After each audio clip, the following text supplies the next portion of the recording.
मुंबईतील गोरेगाव नेस्को संकुल drugs party प्रकरणात आता धक्कादायक खुलासा झालेला आहे। शुद्धीवर आलेल्या तरुणीचा जबाब पोलिसांनी नोंदवलेला आहे।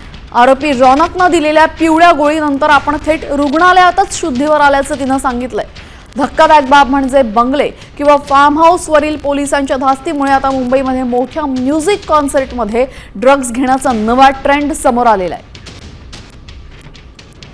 नेस्को ड्रग्ज प्रकरणामध्ये तरुणीचा धक्कादायक जबाब आपण ऐकतोय। पिवळी गोळी रौनकने दिली आणि ही गोळी घेतल्यानंतर या मुलीला थेट रुग्णालयातच शुद्ध आल्याचं तिनं सांगितलेलं आहे।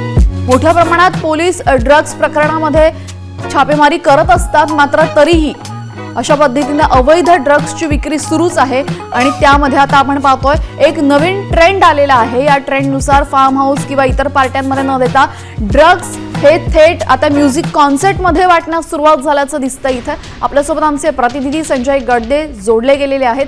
संजय, तरुणीचा हा धक्कादायक जबाब समोर आलेला आहे, काय अधिकची माहिती?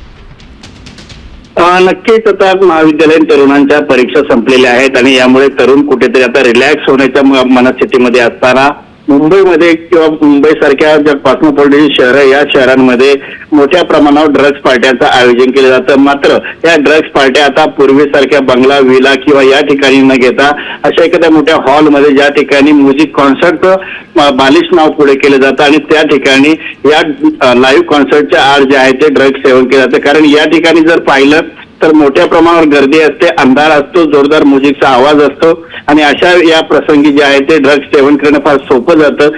सुरक्षा रक्षक जरी असले तरी ते सुरक्षा रक्षक कोणत्याही प्रकारची तरुणांची झाडाझडती किंवा तपासणी करत नाही। मात्र पोलीस अशा ठिकाणी जात नसल्यामुळे ड्रग्ज सेवन करण्यासाठी हा म्युझिक कॉन्सर्टचा नवीन एक मार्ग अवलंबला जातोय अशी चर्चा। या सर्व प्रकरणांना कसं थांबवायचं हे पाहणं महत्त्वाचं ठरेल। धन्यवाद संजय, आपण दिलेल्या सविस्तर माहितीबद्दल।